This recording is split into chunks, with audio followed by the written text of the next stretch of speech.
Hay luchas que han tomado una vida entera, que han hecho de sus principios una forma de vida y de sociabilización.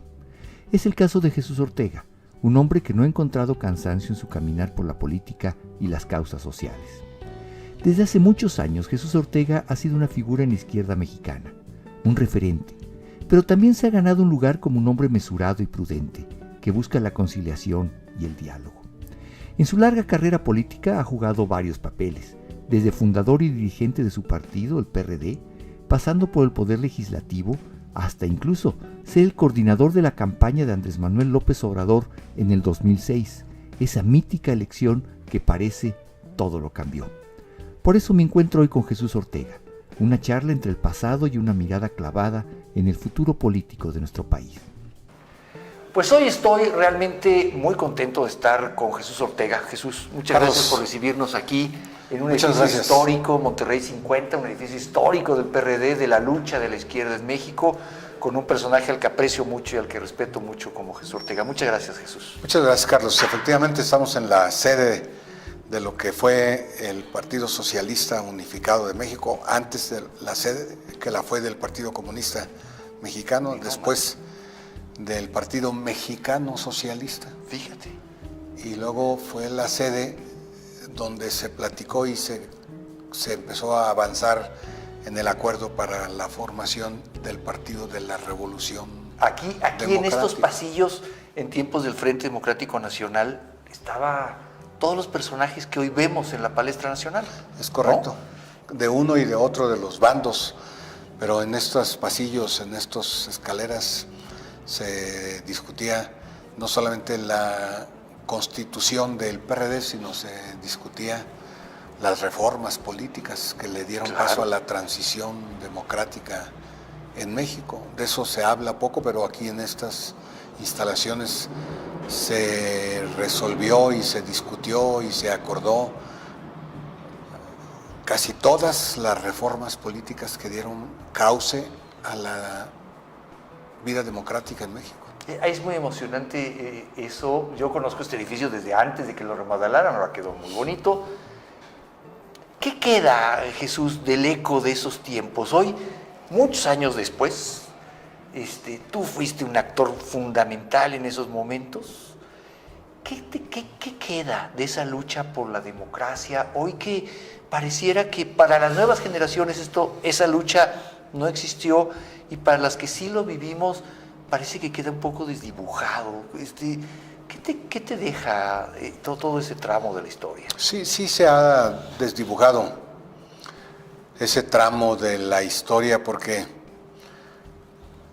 la discusión, la reflexión, la búsqueda de los acuerdos entre los diferentes y entre los que tenían posiciones encontradas en determinados temas, eso es lo que dio tránsito y vía a un sistema de democracia y de libertades en México. Tú dices, y no te falta razón al afirmar que nuevas generaciones no regresan un poco en el pasado para descubrir que antes no se podía uno reunir en la calle porque llegaban los granaderos y te disolvían a golpes. Claro. Y antes no se podía uno enfrentar a un medio de comunicación porque ese medio de comunicación tenía acuerdos con el Estado y todo el poder del mundo y te aplastaban. Claro. Y el gobierno no te permitía siquiera reunirse para discutir asuntos políticos porque lo veía como un intento de socavar la institucionalidad, aunque fuese la institucionalidad autoritaria. Y logramos construir libertades, logramos construir derechos humanos, logramos construir democracia, hicimos valer el voto de las ciudadanas y de los ciudadanos. No es poca cosa. Perdieron la condición de servidumbre de las mexicanas y de los mexicanos para convertirse en ciudadanos.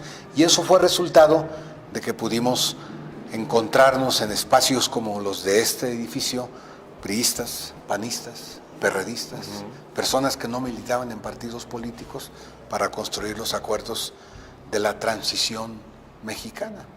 Hoy, paradójicamente, contrario a esa historia, el presidente llama traidores a la patria a los que simplemente piensan diferente a él. ¿Cómo es la vida? ¿Cómo es la vida? ¿Y tú crees, Jesús, hoy 2024, después de que tú viviste esas luchas al lado de grandes personalidades, como te digo, que hoy están ahí dando otra vez la lucha, ¿tú crees que están en riesgo esas libertades? Totalmente. ¿Sí? ¿De ese tamaño, de esa gravedad ves las cosas? Yo estoy difundiendo un libro que construimos Rafael Hernández Estrada y un servidor, que se llama el libro 2024, El sufragio bajo ataque. Porque efectivamente en el 2024 está el riesgo de que lo construido en 4 décadas de estas que estamos platicando, se disuelva y se desaparezca y se instale de nueva cuenta el régimen de partido de Estado y se instale de nueva cuenta la autocracia y se instale de nueva cuenta el poder concentrado en una sola persona. Todo el poder, no solamente el poder ejecutivo, sino el poder del Congreso y el poder judicial. Sí, que hoy está. Y los poderes de los organismos constitucionalmente autónomos. Es verdad, estamos en el riesgo de que haya una regresión de cuando menos 4 décadas y que instalemos o que permitamos que se instale de nueva cuenta el régimen del presidencialismo autoritario o del régimen del partido de Estado. Ese es el gran riesgo. Pero déjame entenderlo, Jesús.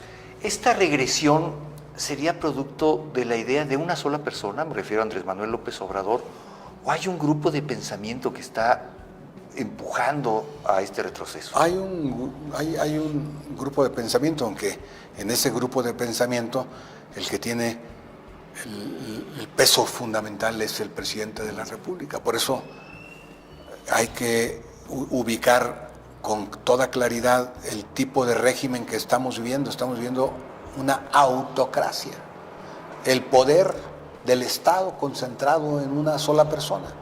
Son muchas las ocasiones en donde López Obrador ha afirmado: el movimiento soy yo, Sí. el partido soy yo, El pueblo soy yo. el pueblo Se soy yo, adueñan hasta de eso, sí. el Estado soy yo. Claro.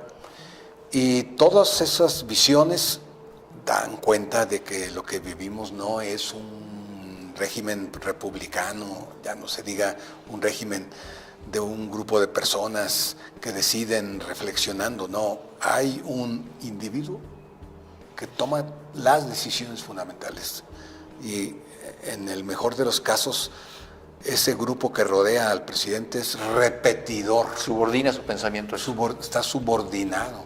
Eso ha pasado en otras etapas de México y ha pasado en otras etapas del mundo. No debería de pensarse que es inédito esa situación.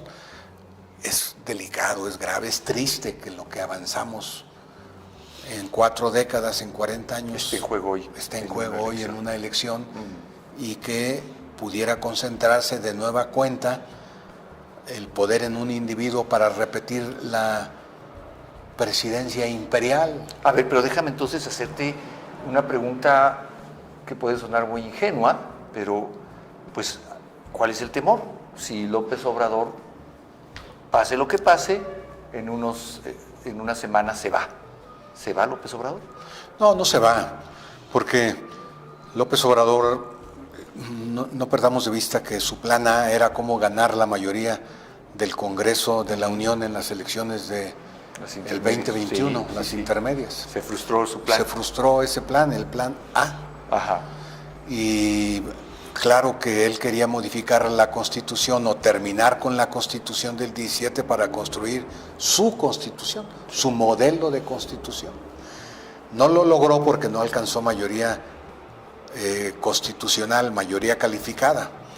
Y luego viene el plan B, cómo desaparecer a todos los órganos constitucionalmente autónomos y luego cómo restarle autonomía al Poder Judicial y cómo someter al Poder Legislativo.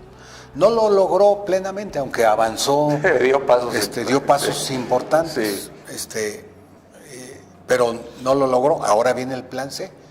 No importa cómo, pero en el 2024, el 2 de junio, quiere tener la mayoría presidencial, la mayoría en el Congreso de la Unión, la mayoría en en los estados de la República, la mayoría en los municipios, la mayoría en los congresos locales, para constituir un estado claramente sometido a la voluntad de un solo individuo. Pero me dices, pero es que López Obrador no va a ser presidente. No va a ser presidente, pero la señora que puso como candidata, de ganar ella, tengo que subrayarlo muy puntualmente. Sí, porque no está decidido como dicen ellos, ¿no? Claro. Lo que se instalaría sería un maximato. Sí. Aquí despacha el presidente, decían en aquella época, pero el que manda vive enfrente. Así es. Bueno, eso es lo que intenta López Obrador y ese es parte del plan C. Pero hay un elemento, ¿no? En este plan, de repente irrumpe algo que no estaba contemplado en el guión oficial: la sociedad. Y hemos visto un despertar también de la sociedad importante, lo hemos visto llenando zócalos muchas veces, no recientemente, sino muchas veces lo hemos visto manifestarse, lo hemos visto. ¿Cómo sientes ese despertar social? Es extraordinario y ciertamente no solamente no lo tenía contemplado López Obrador, sino no lo tenían contemplado otros actores políticos. Ajá. No es que surja espontáneamente, pero sí se fue creando en estos años de libertades y en este proceso de modernización y de ciudadanización que vivió nuestro país, la sociedad mexicana, sí se fue creando un sector de la población que aumentó su grado de conciencia social y su grado de conciencia política, que hace posible que se hagan este tipo de manifestaciones como las que acabamos de ver el pasado 19 de mayo. Así es. Extraordinarias, no solamente desde el punto de vista cuantitativo, sino extraordinarias e influyentes desde el punto de vista cualitativo. Y finalmente el surgimiento de estas grandes movilizaciones va a ser el factotum que impida que se lleve a la práctica el plan C de López Obrador. Y por el contrario, que esta sociedad civil revitalizada, ciudadanizada, perdóname la expresión, pero es que de ser simples individuos pasaron a ser ciudadanos que ejercen su voluntad, ¿no? Que es una caracterización de lo que es una ciudadana o un ciudadano, que no se deja imponer o manipular, sino que él toma decisiones por sí mismo. Esto que está sucediendo en México es un proceso cualitativo tan extraordinario que va a cambiar la faz política del país. Y yo por eso tengo certidumbre, no solamente de que no va a prosperar el plan C, sino que va a ganar Xóchitl, pero también vamos a ganar en los congresos locales, de que vamos a tener equilibrio en el Congreso Federal y de que vamos a tener equilibrio en los congresos, en las entidades federativas.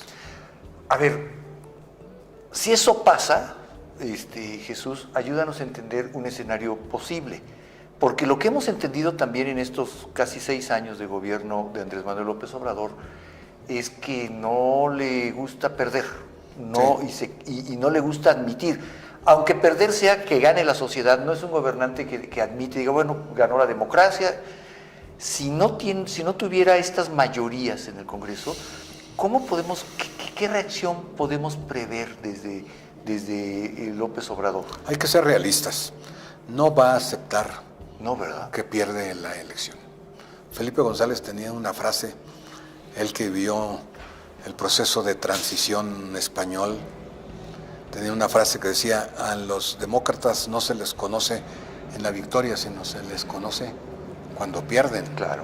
Es decir, que reconocen cuando pierden legítimamente.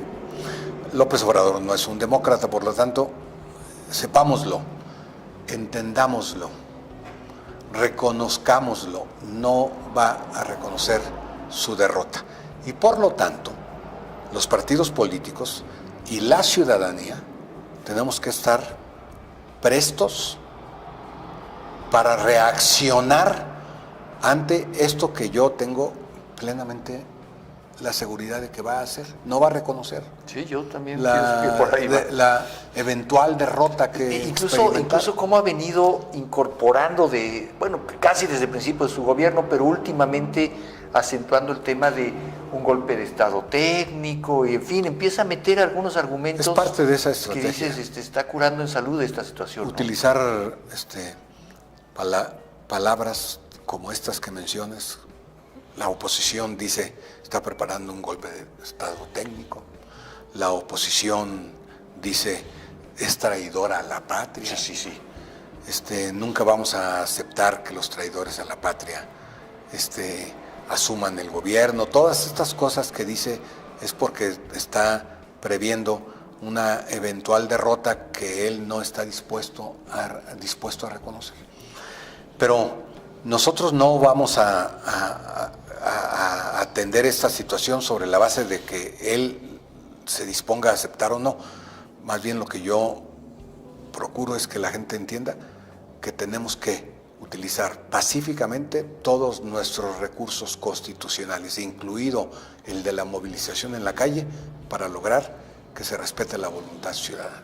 Tú has vivido muchos procesos electorales, como muchos mexicanos, pero tú lo has vivido siempre desde un lugar especial, desde las dirigencias partidistas, desde la militancia en el PRD, en fin. ¿Tú sientes un ambiente especial en términos de la sociedad?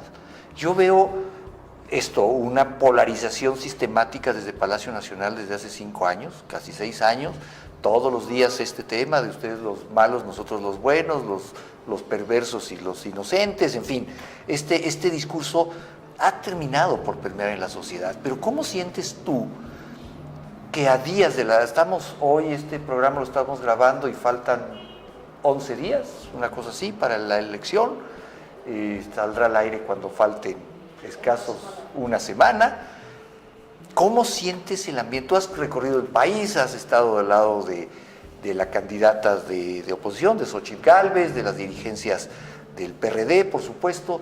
¿Cómo sientes a la sociedad? ¿Dispuesta a salir a la calle incluso? Siento una gran polarización, como pocas veces, cuando menos yo lo había sentido. Una confrontación. Y mira que has sentido polarizaciones tú, ¿eh? Sí, una confrontación en grado extremo.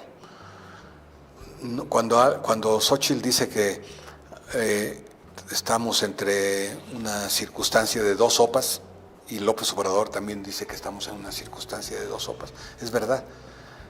Estás del lado de la democracia o estás del lado del autoritarismo, y la gente no va a poder estar en medio. Exacto. La circunstancia de Maynes es una circunstancia muy respetable, no digo que no quiera jugar su papel, pero no lo va a poder jugar porque hay una realidad objetiva, y la realidad objetiva es que está polarizada la sociedad entre 2 posiciones. Así es. La de Morena y la llamada 4T, y la oposición que representamos Fuerza y Corazón por México. Ahora, ¿qué papel va a jugar Maynes? Respetuosamente lo digo, va a jugar un papel de tratar de beneficiar al régimen. Yo así los votos que están yendo para Maynes eran votos que podrían estar en la bolsa. Cuando menos eso buscaron. Ahora se ha descubierto que muchos de los votos que está recogiendo Maynes no eran los de la oposición, sino los del oficialismo. Y cuando digo que se ha descubierto, no es que alguien lo haya inventado, sino que han hecho estudios y análisis, y han hecho focus groups, sondeos de grupos, para localizar que muchos de los votos que tiene Maynes hubieran ido por esta Claudia y por López Obrador, pero van a ir por vía de Maynes. Pero déjame ponerte este ejemplo. En una etapa muy polarizada de la vida social, con Salinas de Gortari, después de las elecciones del 88, más de 300 muertos. Sí. Y decía Salinas de Gortari de manera despectiva, insultante, arrogante, prepotente: ni los veo, ni los oigo. Sí, claro. Está peor. Pero es que no los vio ni los oyó desde el primer día. Desde el primer día. O sea, eso es una cosa. Pero está peor. A ver, pero... Porque nos ve y nos oye. Exacto. Y nos trata de aniquilar. Claro. Porque para el autoritarismo no hay medias tintas. O estás conmigo o te aniquilo. Para el pensamiento fascista, para la intolerancia fascista y la intolerancia fanática, si no estás con el presidente, entonces eres traidor a la patria y por lo tanto a los traidores de la patria pues no se les contempla, sino se les trata de aniquilar. Claro, claro, son traidores. Son traidores Sí, a la no. patria.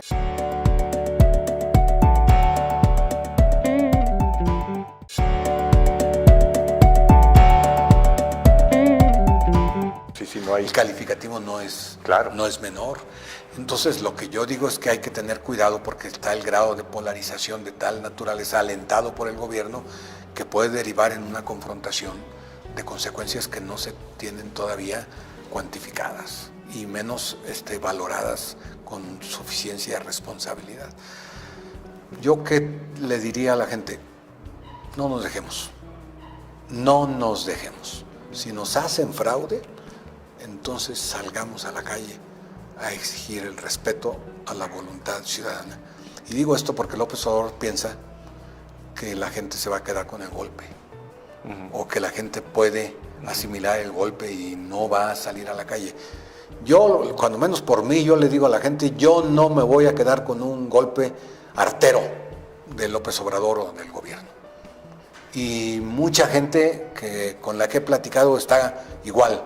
Y yo estoy seguro que mucha gente no se va a quedar con el golpe artero, sino que vamos a salir a la calle a exigir que se respete la voluntad ciudadana. Sobre todo, supongo yo, a ver, demos un paso atrás, Jesús. Porque López Obrador no es un personaje desconocido para ti. No. Por el contrario, si alguien lo conoce profundamente, si alguien conoce sus decisiones en momentos de tensión, eres tú. Hay que recordarle al auditorio, por ejemplo, que tú coordinaste su campaña electoral en esta famosa toma de Reforma, o sea, esa campaña electoral del voto por voto, estamos hablando del 2006, tan controvertida, tú como miembro del PRD coordinabas la campaña. Eso quiere decir que estuviste en el corazón de la toma de decisiones. Sí. Tú fuiste testigo de cómo se fue radicalizando este personaje. No se empezó a radicalizar en la elección. Yo digo que él es un hombre de pensamiento autoritario, no eventualmente, no sorpresivamente. Yo siempre pongo el ejemplo de aquella novela de Mr. Hyde y el Dr. Jekyll. Sí. No se trata de que el día se tomó una pócima Y se volvió un y se monstruo. volvió un monstruo. No, desde el principio lo era. Y sabía el ingeniero Cárdenas que lo impulsó para que fuera dirigente, presidente, jefe de gobierno. Sabía perfectamente que era un hombre autoritario. Nosotros lo confrontamos adentro del PRD sabiendo que era un hombre autoritario. Claro que lo confrontamos. Permanentemente tuvimos no solamente diferencias, sino encuentros así duros, rudos, ¿no? Y yo fui coordinador no porque él pensara que yo le podía servir, sino fui coordinador de la campaña porque él no conocía al PRD y necesitaba a alguien que conociera al PRD, y modestia aparte, yo era uno de los que conocía al PRD, y entonces me llamó para participar en la campaña. Yo soy hombre de partido, toda la vida lo he sido. Y no porque estuviera López Obrador de candidato iba a desistir de mis convicciones y de mis ideas, y por lo tanto me asignaron una tarea y traté de cumplirla. No creas que me soltaba la confianza o me consideraba un hombre... ¿Concentraba desde ese entonces las decisiones? De todas las decisiones. Porque incluso alguna vez platicamos en este mismo espacio con Guadalupe Acosta Naranjo, y Guadalupe nos refería de tu trabajo en esa campaña y decía, López Obrador, cuando el pleno del PRD no favorecía sus decisiones, amagaba con, pues me voy, hay un rompimiento, y se entonces iba. había que estarlo ahí medio consintiendo para que no rompiera, ¿no? Es correcto, porque yo fui secretario general del PRD cuando él fue presidente. Ajá. Y entonces las discusiones en el PRD estamos acostumbrados a llevarlas con franqueza y con lealtad y con razones. Y aquí los debates son rudos, ríspidos, ríspidos, son abiertos. Y entonces los teníamos en ese salón y otro salón de allá arriba y en el auditorio. Pero cada vez que perdía una discusión o que sentía que iba a perder una votación, amagaba con irse. Se iba, no solamente amagaba, sino se iba. Era Y ahí van atrás los acólitos de siempre, que los tiene ahí mismo hoy otra vez de acólitos, a René Bejarano, a Dolores Padierna, a los Batres, a Alejandro Encinas, a otros. Ahí van asustados atrás de él porque se había enojado López Obrador porque estaba perdiendo el debate y porque estaba discutiendo la discusión. Yo intenté ser presidente contra su voluntad en 3 ocasiones y en 3 ocasiones me impuso a presidente. Intenté ser candidato a la jefatura de gobierno enfrentando a Marcelo. Yo ganaba las encuestas y ganaba. Y imponía a López Obrador, a veces manipulando a la mayoría en el PRD, a veces dejando sin alternativa y sin posibilidades de luchar y sin posibilidades de protestar. Pero esto da cuenta, te quiero decir, de que conozco a López Obrador, sé de su pensamiento autoritario, que no es de un día que apareció como... Sí, no se tomó la pócima y se volvió el monstruo. No, lo es desde antes. Fíjate que yo siempre platico en privado con mis amigos una anécdota que tú un día me confiaste y me gustaría que nos la platicaras ahora. Cuando tú estabas en el Senado de la República, como senador del PRD, tú me platicabas un día que se votaba el Seguro Popular. Y que bueno, pues parecía una buena idea impulsada por el PRD, por esta corriente de pensamiento de izquierda, de abramosle seguridad social a la gente, pero que recibiste una llamada del entonces presidente del partido, Andrés Manuel López Obrador, diciéndote eso no se vota a favor. Es correcto. Y yo tuve que hacerme de convicción y de determinación para no aceptar la indicación de un líder que supuestamente tenía jerarquía superior a la mía, no solamente, por cierto, de Andrés, sino también del ingeniero Cárdenas, porque no pierdan de vista que en sus 35 años de vida el PRD ha tenido 2 candidatos, solamente 2 candidatos a la presidencia. 2 candidatos de la República. Es que son muy perseverantes y van uno y otra vez. López Obrador y ingeniero Cárdenas. Ingeniero Cárdenas, ¿sí? ¿no? Esta cultura del jefe máximo, del líder indiscutible, caudillo, ¿no? Del caudillo, que existía en el conjunto de la sociedad mexicana, también permea a todos los partidos. Ya veo. No solamente al PRI, sino permea y permeó al PRD y permeó también al PAN. Por eso hay que cambiar no solamente la cultura contra el presidencialismo, la cultura del presidencialismo autoritario, para, por ejemplo, avanzar hacia un régimen parlamentario y avanzar hacia los gobiernos de coalición. Pero antes de entrar a esa parte, que es muy importante, porque además el PRD hoy tiene como un eslogan de campaña, el Partido de los Ciudadanos. Y yo quiero hablar de esa parte porque yo he sido testigo, tú sabes que trabajamos juntos en esa parte y creo que es el partido que más se acercó a los ciudadanos, es decir, ¿qué hacemos? Pero antes de entrar a esa parte, que me parece muy importante, no quisiera dejar esto que parece una anécdota de López Obrador diciéndote en el Senado de la República, no voten a favor del Seguro Popular. ¿Por qué lo traigo a colación? Porque esto nos da una radiografía de un personaje, creo yo, Jesús, que no está dispuesto a aceptar las buenas ideas si no vienen de él, aún cuando se alinean a sus objetivos. Uno pensaría que el PRD estaría feliz con el Grupo Popular, no importa si viene del presidente del PRI, del PAN, de donde venga, si eso es lo que hemos estado buscando, quien lo haya propuesto, votémoslo. Pero pareciera que eso no lo dejaba satisfecho. Ese es un elemento, su impresionante narcisismo, que le lleva a asumirse como, ya lo repetíamos, el partido soy yo, el movimiento soy yo, el lo que Estado no salga de soy mí yo. no es buena idea, no está bien. Pero eso es verdad, eso existe en la actitud y el comportamiento. Pero también existe el otro elemento, que Andrés Manuel no cree, y tengo que decir que tampoco su predecesor en el seno del PRD, no creen en la política como el diálogo, los resultados como parte de un esfuerzo consistente de diálogo entre los diferentes. Eso explica que nunca recibió a la oposición, ¿no? Y eso explica que ahora, como presidente, nunca recibió a la oposición, pero eso explica que él no es autor de ninguna reforma.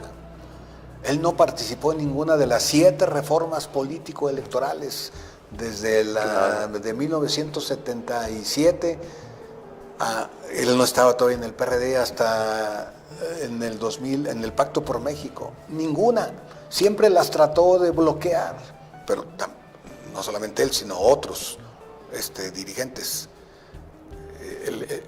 Yo también recibí, siendo coordinador de los diputados, la llamada del ingeniero Garner diciendo no hay que votar la reforma política. No, ingeniero, sí hay que votarla porque es avance democrático y es avance político y es avance civilizatorio, y lo mismo sucedía con la reforma al Seguro Popular. Hay que votarla porque eso va a tener mayor cobertura.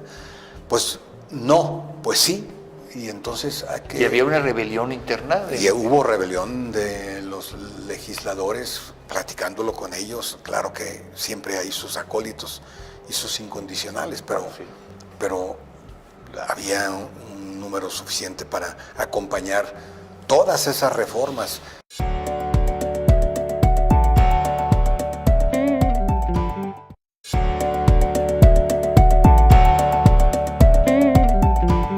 Yo por eso creo que las reformas que dieron tránsito hacia un México de libertades y de democracia tuvieron de contrincantes no solamente al PRI, sino a algunos en la oposición que no consideran la posibilidad de la reforma como vía para el cambio, sino que todo lo conciben en la idea de que el caudillo es el autor de todo.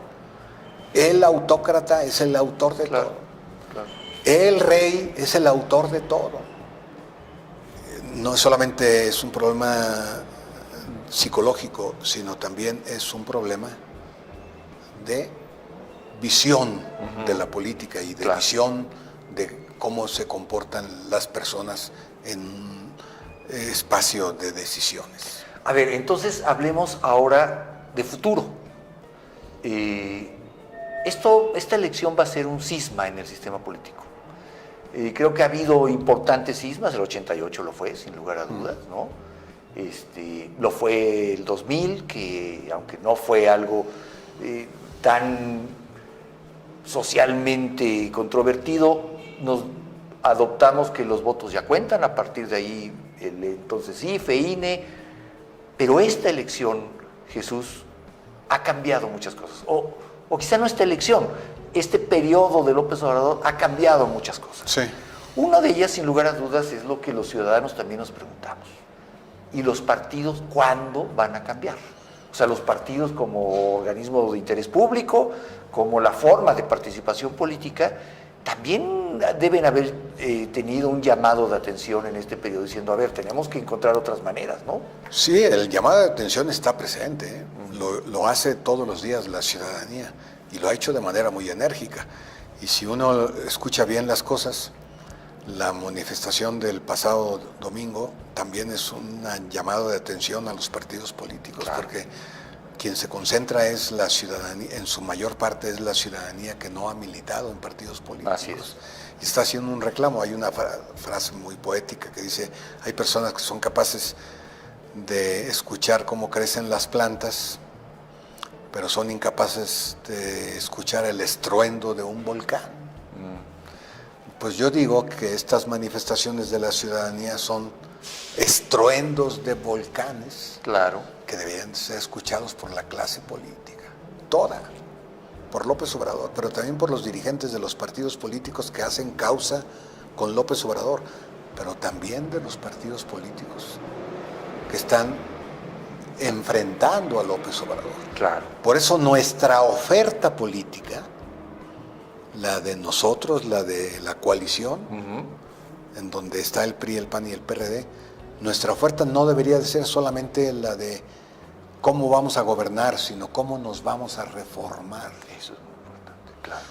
Nuestra oferta política debe de contemplar nuestra propia reforma interna y la creación de un nuevo modelo de partidos políticos en México, de un nuevo sistema de partidos políticos. Que es fundamental.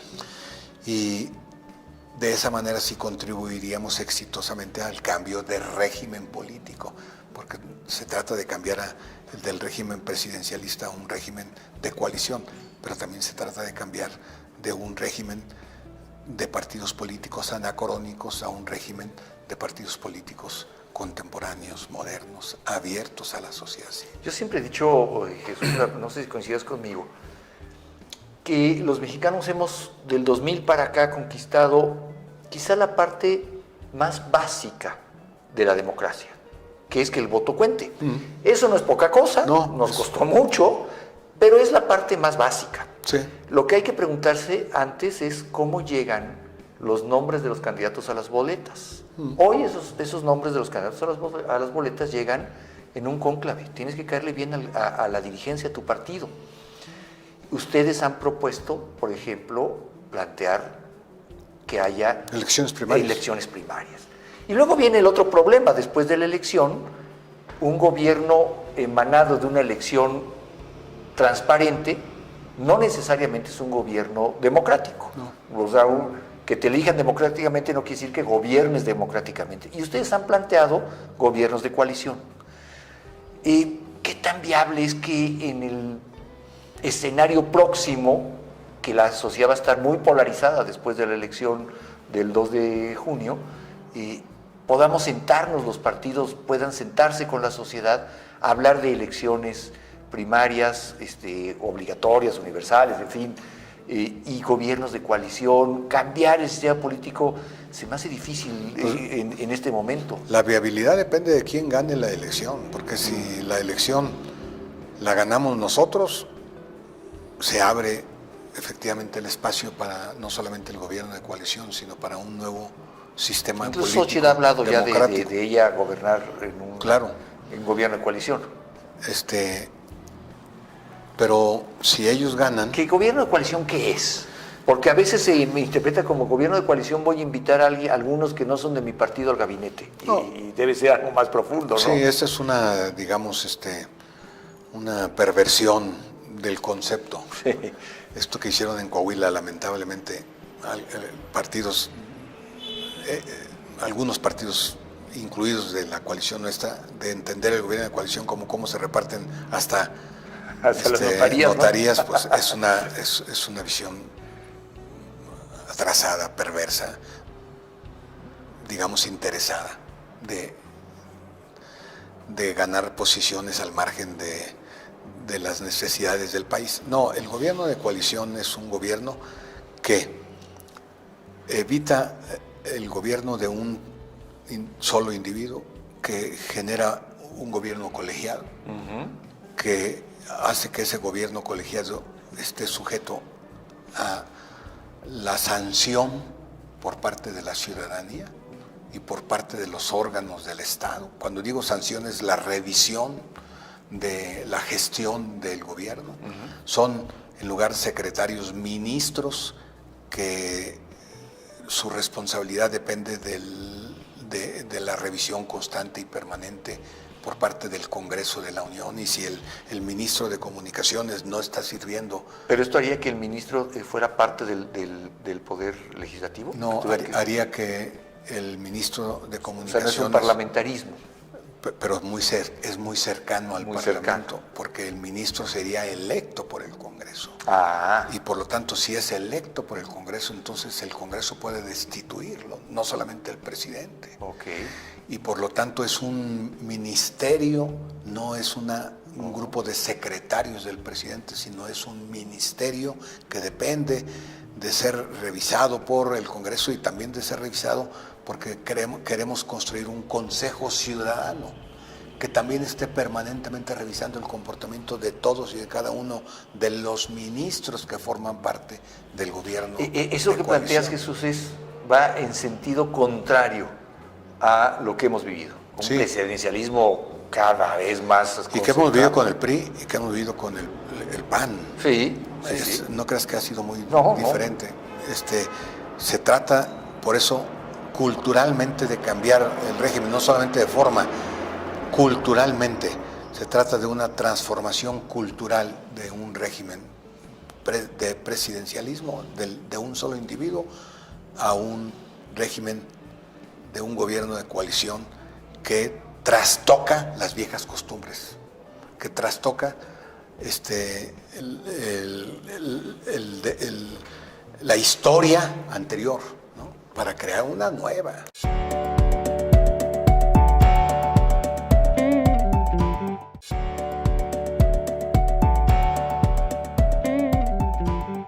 A ver, pero fíjate que ahorita decías algo que es muy importante. Ya nos decías tú claramente que el PRD en su historia ha tenido 2 candidatos a la presidencia. 2 candidatos a la presidencia que han arañado la presidencia de la República. No nos vamos a meter al tema de, yo estoy absolutamente convencido que en el 88 Cárdenas fue un fraude de Estado, ¿no? Aunque lo digo un poco por convicción, porque tampoco es que yo tenga las pruebas, ¿no? Pero así es esto, ¿no? Por lo menos socialmente nos quedamos con la idea de que a Cárdenas le robaron la presidencia. No estoy seguro en el 2006, en fin, es muy controvertido. No nos metamos en esa controversia, pero creo que hay algo que sí tiene que platicarse. Nos ha gobernado el PRI durante 70 años y después en otro periodo, y lo hizo como lo hizo. Yo creo que mal, ¿no? Luego vino el PAN y no lo hizo distinto. No hubo un cambio. Sustantivamente no lo hizo. Sustantivamente no.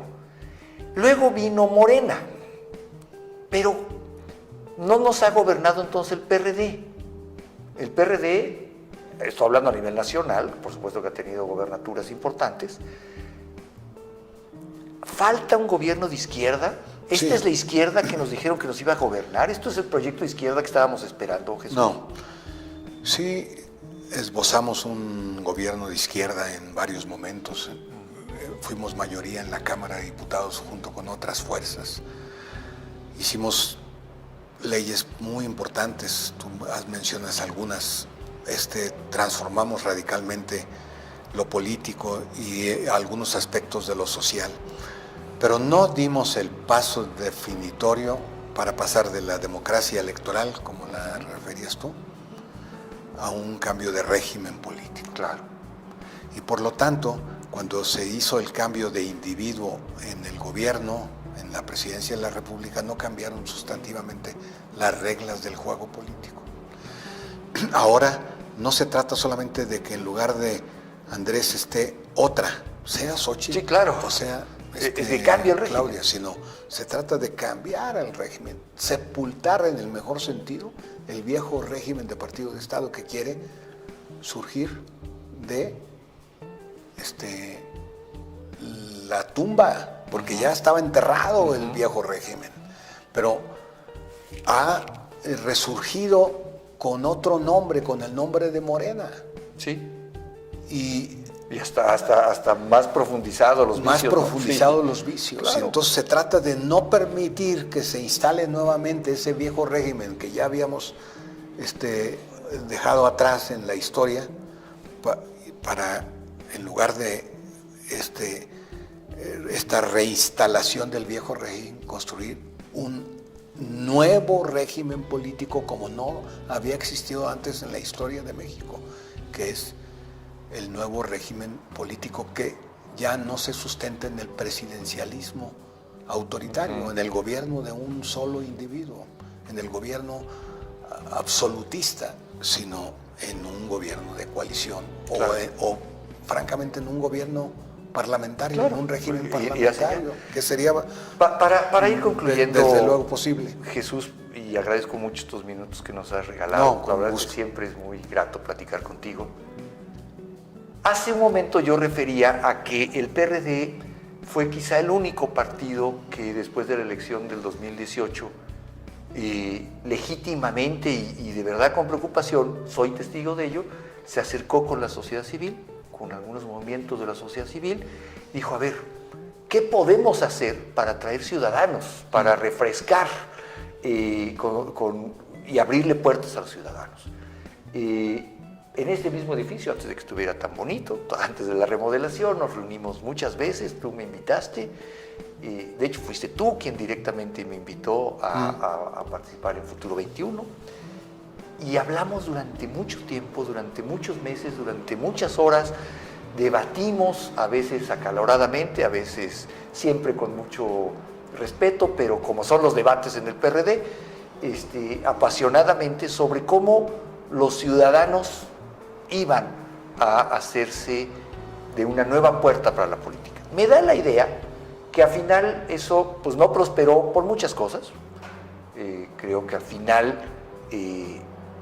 Resistencias todavía de en los partidos políticos, en las élites de los partidos así políticos. Es. ¿Tú le ves futuro a esto? Sí, desde luego. Tiene que suceder algo. Sí, no solamente porque tenga, sino es un asunto de subsistencia.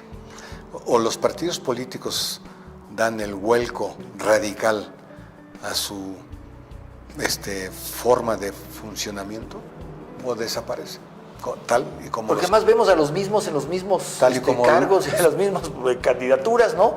Tal y como los observamos y los conocemos, efectivamente.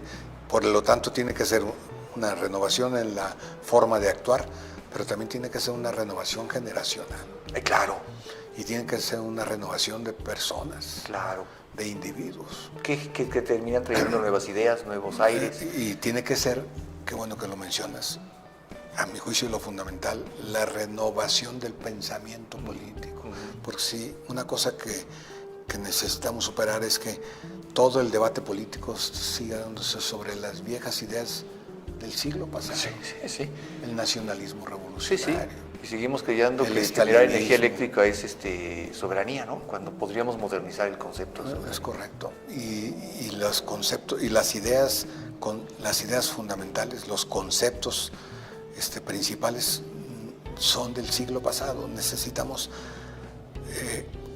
hacer una revolución del pensamiento político en México, porque de esa manera va a haber una renovación del régimen y una renovación de los partidos y una renovación de los actores políticos, ¿no? Pues yo estoy seguro que el propio Andrés Manuel, con esta actitud tan concentradora del poder, sembró sin quererlo esa semilla también en una buena parte de la sociedad de, a ver, ya necesitamos pensarnos de manera distinta, vernos de manera distinta, ¿no? Sí, él lo que va a hacer, llevó las cosas al extremo, a tal grado de polarización que obligó a la ciudadanía